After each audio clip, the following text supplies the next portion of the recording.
आप सबके अंदर विराजमान परमपिता परमेश्वर को मेरा प्रणाम।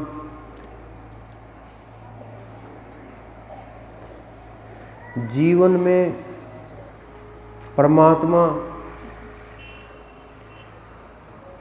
हमने इस प्रकार से समझ लिया कि ये सांसारिक सब कुछ पहले, परमात्मा बाद में। लेकिन इसके विपरीत सब कुछ इस संसार के अंदर जितने भी पदार्थ हैं, जितने भी जो भी रचनाएं हैं, सब बाद में, पहले परमात्मा। क्योंकि बिना उस परमात्मा के न शरीर चलता है, न संसार चलता है, न जीवन चलता है। और इस जीवन का असली जो लाभ है वो परमात्मा की प्राप्ति से ही संभव हो सकता है। और वो बिना ध्यान के, बिना सुमरण के नहीं हो सकता। आजकल बहुत लोग आध्यात्म के सवाल लेकर के और उससे जुड़े हुए प्रश्न, ध्यान से जुड़े हुए प्रश्न पूछने का प्रयास करते हैं और कोशिश करते हैं कि किसी प्रकार से रास्ता मिले, मंजिल की प्राप्ति हो, ध्यान लगे, कैसे हो। कुछ लोग ऐसे भी जिन्हें पहले कुछ दिखाई देता था, अनुभव होते थे, अब उन्हें कुछ दिखाई देना कम हुआ, थोड़ा सा अनुभव कम हुआ, थोड़े जो स्वप्न की तरह से जो होने वाली घटनाएं, पिछले जन्मों की घटनाएं या देवी देवों का आभास या तेज प्रकाश जो भी नज़र आता था वो थोड़ा कम हुआ। लेकिन उनके मन के अंदर सवाल उठते हैं, अब क्यों कम हुआ? ध्यान तो मैंने बढ़ा दिया, अब तो बढ़ना चाहिए था, कम नहीं होना चाहिए था। लेकिन कम हो गया दिखना, आगे नहीं बढ़ रहा। इसका मतलब इस संसार के अंदर ज़्यादा फंस गया हूँ, ध्यान नहीं जम रहा, एकाग्रता नहीं हो पा रही। इस प्रकार के सवाल मन के अंदर उठते हैं। फिर समय के अभाव के कारण प्रत्येक आदमी को इतना समय नहीं दे पाते। तो जिनके बहुत से सवाल, लेकिन कुछ लोग जो प्रथम श्रेणी के हैं, जिस प्रकार से पहली क्लास के हैं और दाखिला सीधा एमए या पीएचडी में प्रयास करते हैं कि जा कर के मैं वहाँ चढ़ जाऊँ या पुस्तकें लिख दूँ, या मैंने तो सब कुछ खोज लिया, मैंने प्राप्त कर लिया, मुझे तो कई पुस्तकें याद हो गई, आज तक जो आपने बोला वो मुझे कंठस्थ याद है। सब के सब बहुत लोगों के प्रवचन सुनते हैं, भागवत सुनते हैं, उनमें कुछ कुछ शब्दों को उठा करके और सोचते हैं ध्यान हो गया, ज्ञान हो गया। लेकिन ये और वो अलग अलग विषय हैं, दोनों बिल्कुल अलग। क्योंकि ये जो विषय है, ये ध्यान का विषय है। ये शुरू जब आप करते हैं ध्यान को, तो एकाग्रता की सबसे ज़्यादा आवश्यकता होती है। बिना एकाग्रता के ध्यान नहीं हो सकता। आपको ध्यान के लिए सबसे पहले समय देना होगा अपने आप को। जितना भी आप देश को 1 घंटा, 2 घंटे, 4 घंटे, जितना भी आप समय देश को उतना श्रेष्ठ रहेगा, क्योंकि बिना ध्यान के ऊर्जा इकट्ठी नहीं हो सकती।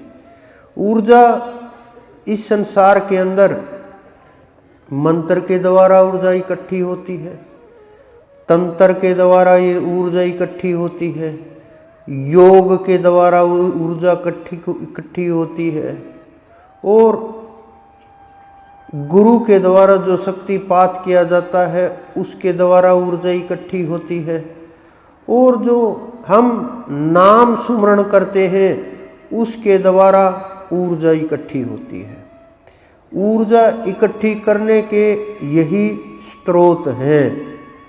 ये स्रोत तभी काम करेंगे जब आप विधि के साथ, नियम के साथ और प्रत्येक एक एक वस्तु को, एक एक चीज़ों को, एक एक शब्द को ध्यान में रख करके जब आप नियम का पालन करेंगे तब ये ऊर्जा इकट्ठी होनी शुरू होती है।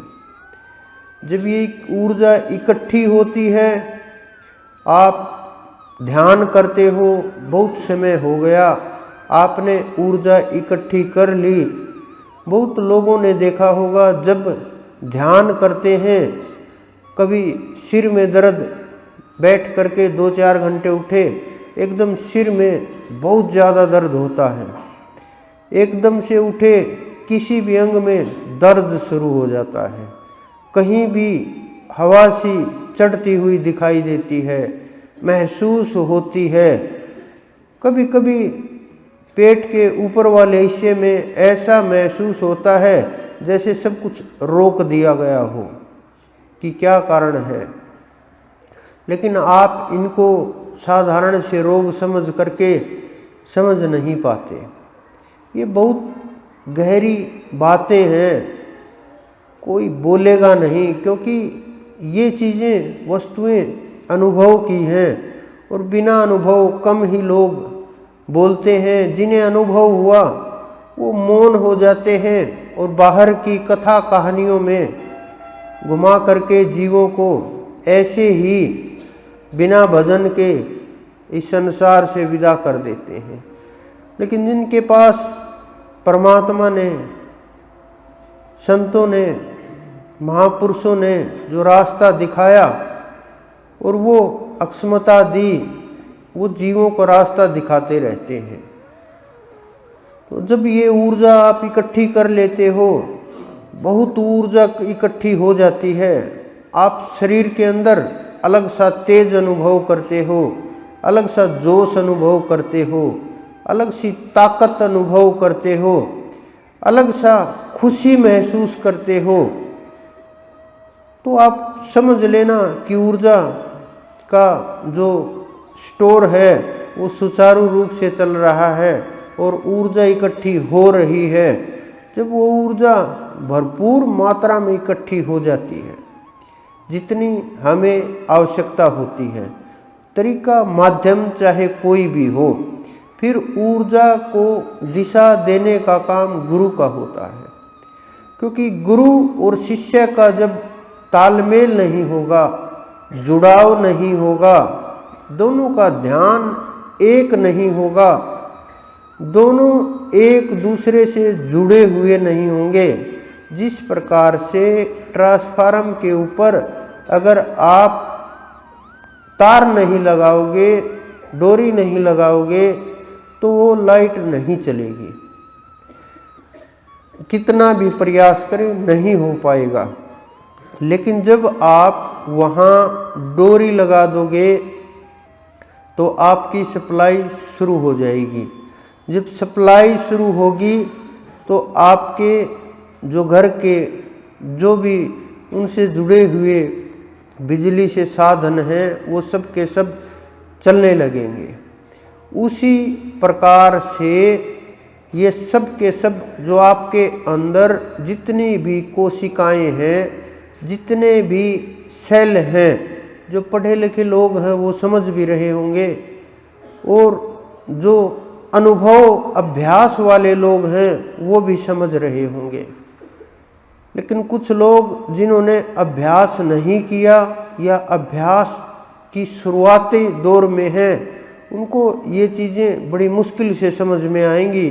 लेकिन ये रास्ता सभी को तय करना पड़ता है, कोई भी हो, किसी भी प्रकार का हो, स्त्री हो, पुरुष हो, या स्त्री और पुरुष दोनों से अलग मानव हो, सबको ये तय करना पड़ता है और माध्यम यही होता है।